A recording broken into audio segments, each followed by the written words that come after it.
Agotin Erev Shabbos. This week's parsha is Parshas Vaeschanan. On Parshas Vaeschanan, we have the repetition of the Aseret Sadibros, and we get a little bit of background of what happened during the Aseret Sadibros in this week's parsha. Moshe Rabbeinu tells us what happened, and what happened was when Bnei Yisrael heard Hashem giving us the Aseret Sadibros, at least the first two. Klal Yisrael said to Moshe Rabbeinu after the second one, "Krav ato shma'as kol asher yemer Hashem ve'at tidaber eleinu." We don't want to hear it from Hashem. We want to hear it from you, Moshe Rabbeinu, and it uses the feminine lashon of the at, lashon nekeva. And Rashi immediately points out and comments that by not wanting to hear the other 8 commandments from the Rebbeinu Shalom, they weakened Moshe Rabbeinu because he felt that they didn't want to get close to Hashem. That was the feeling that Moshe Rabbeinu got. Moshe thought to himself, he couldn't understand. He says, he doesn't understand.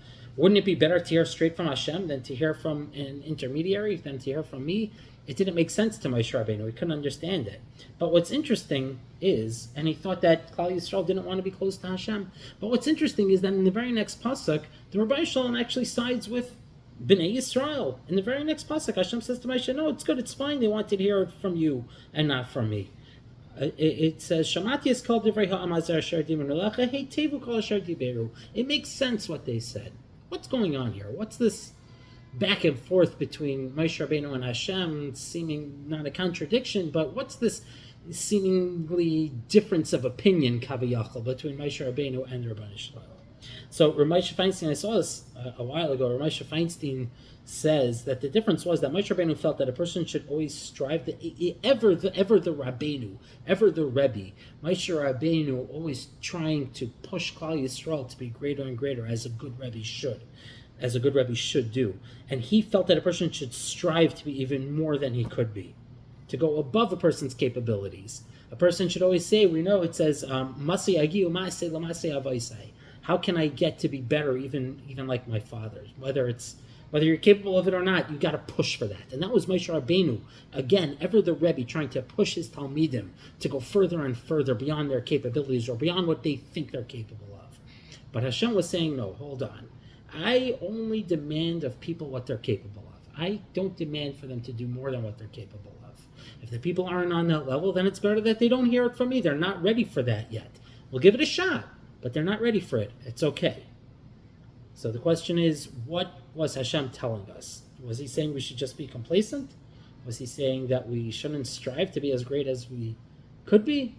Isn't Moshe Rabbeinu right in his taina? Why was Hashem defending Klal Yisrael? So if you look in the Rambam in Moreh Nevuchim, he says on Shemona Esrei that the purpose of all of learning Torah and davening and doing the mitzvahs, all these things is just to get closer to Hashem. And he says the way to do the mitzvahs the right way is clear your thoughts, say the first pasuk of Shema and the first bracha of Shemona Esrei with kavanah. After you do that, when you conquer that, when you can say just the pasuk of Shema and just the first pasuk of Shemona Esrei with kavanah, then you could move on to something else. After doing that for many years, the Rambam in Moreh Nevuchim says, then you can move on and do something else. So in that light, I think that's what we're saying over here. This is the back and forth between Hashem and Moshe Rabbeinu.